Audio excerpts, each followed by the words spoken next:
Debat Cawapres ditiadakan, warganet KPU melindungi Gibran. KPU udah ngerilis, sekarang katanya akan ditiadakan debat khusus Cawapres.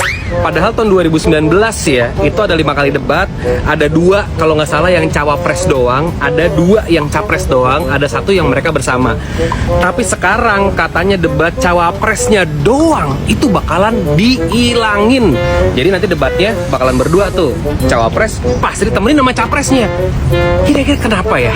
Apakah ini KPU mau melindungi salah satu atau salah 2 atau salah 3 Cawapres yang kurang kompeten? Kira-kira kalau misalnya kayak gitu, yang kurang kompeten yang mana ya? Jadi 5 kali debat ini kan pasangan calon presiden wakil presiden. Ada 3 kali debat capres dan ada 2 kali debat cawapres. Pada dasarnya dalam pertemuan KPU dengan pasangan calon 5 kali debat itu pasangan calon semuanya hadir. Hanya saja proporsinya bicara itu yang berbeda. Pada saat debat capres maka proporsinya capres untuk bicara lebih banyak ya. Ketika debat cawapres maka proporsinya cawapres juga yang lebih banyak. Amerika tuh they have their own commission. Nah, komisinya namanya CPD, the Commission of Presidential Debate. Ya. Mereka menentukan apa ininya, kursinya, formatnya, bahkan moderatornya, formatnya apa, kursinya aja pakai apa, mereka tentukan siapa orang yang moderatornya, siapapun gitu. Dan Komisi Independen, mereka tuh serius banget. Kalau sekarang di kita itu dirancang oleh KPU. Nah, ya. Tapi KPU-nya tuh, aku tuh jadi terlibat waktu itu kan Metro TV ditunjuk jadi penyelenggara debat resmi KPU. Ya. Dan aku terlibat jadi tim teknisnya tuh. Jadi aku ikut rapat-rapat dengan KPU dan tim sukses. Dan dalam berbagai rapat-rapat itu setidaknya ketika itu aku ikutin ya, itu tuh memang KPU-nya tersandera oleh kepentingan tim ses. Tim sesnya tuh overprotective terhadap kandidatnya. Nggak mau ada debat langsung, nggak mau ada follow up questions. KPU harus berpihak pada pemilih, bukan kepada orang yang diundang. Betul. Ya, sekarang Itu tuh emang udah, ini untuk Indonesia kan, bukan untuk image mereka. Capres cawapres itu cuma 6 orang, pemilih itu ratusan juta orang. Kalau diperbincangkan di ruang publik, Gibran takut debat, ya nggak aneh. Itu sesuatu yang wajar gitu.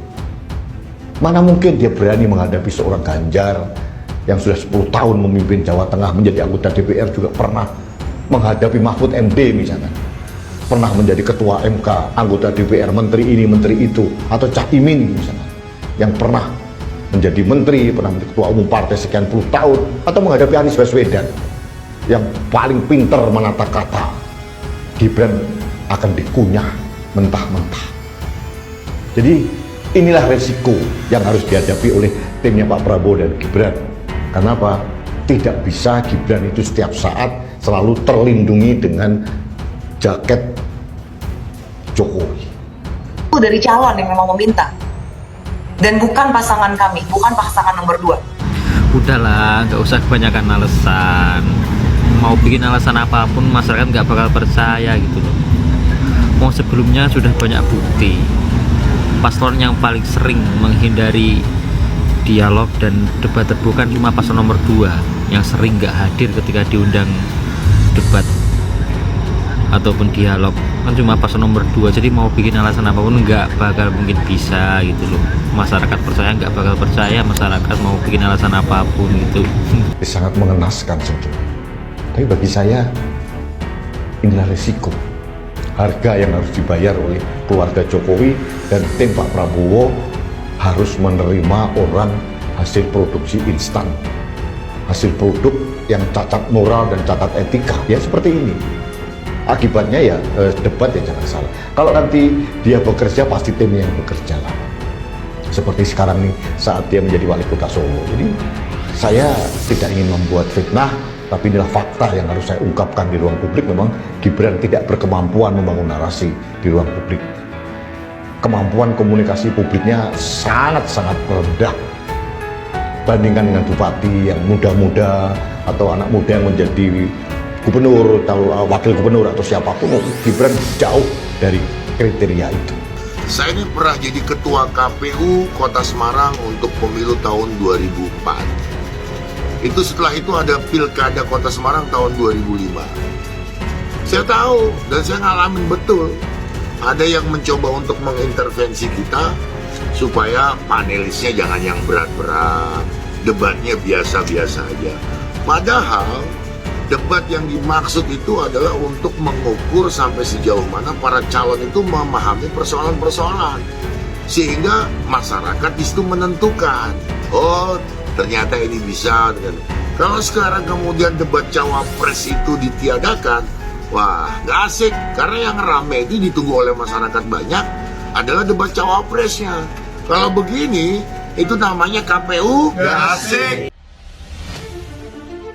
Komisi Pemilihan Umum KPU mengumumkan format baru dalam debat calon presiden dan wakil presiden Capres-Cawapres dalam pemilihan presiden Pilpres 2024.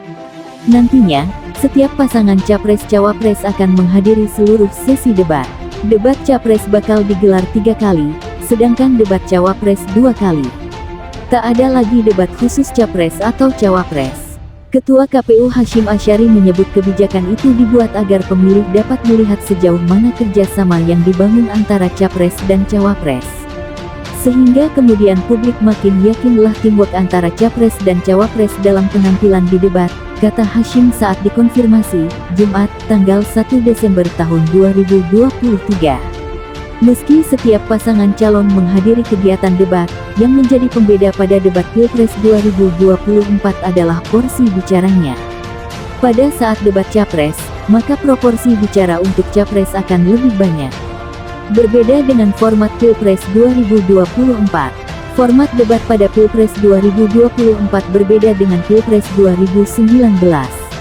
Kala itu, KPU membagi 5 kegiatan debat dalam komposisi 2 kali debat khusus Capres, 1 kali debat khusus Cawapres, dan 2 kali debat Capres-Cawapres. Direktur Demokrasi and Electoral Empowerment Partnership DIP Indonesia Neni Nur Hayati menilai KPU memang diberikan kewenangan untuk mengatur teknis pelaksanaan debat Capres-Cawapres. Namun, ia mengingatkan KPU untuk bersikap adil dalam memperlakukan setiap pasangan calon. Jangan sampai ada tindakan yang merugikan dan menguntungkan pasangan calon lainnya, kata Neni. Gibran trending topik usai debat Cawapres ditiadakan. Usai pengumuman ketiadaan debat khusus Cawapres, nama Gibran Rakabuming Raka menjadi trending topik di Twitter X. Pasalnya, sosok Gibran selama ini dianggap menjadi yang paling sering absen dalam diskusi-diskusi di kampus. Karena itu, keputusan KPU dinilai warganet untuk melindungi Gibran. KPU rubah aturan, tidak ada debat khusus Cawapres. Wait yet, seriously? Hoya dong, mungkin KPU melihat Gibran suka mangkir undangan debat publik di kampus-kampus, makanya aturan kali ini gak ada debat khusus Cawapres, jadi beliau tidak perlu mangkir.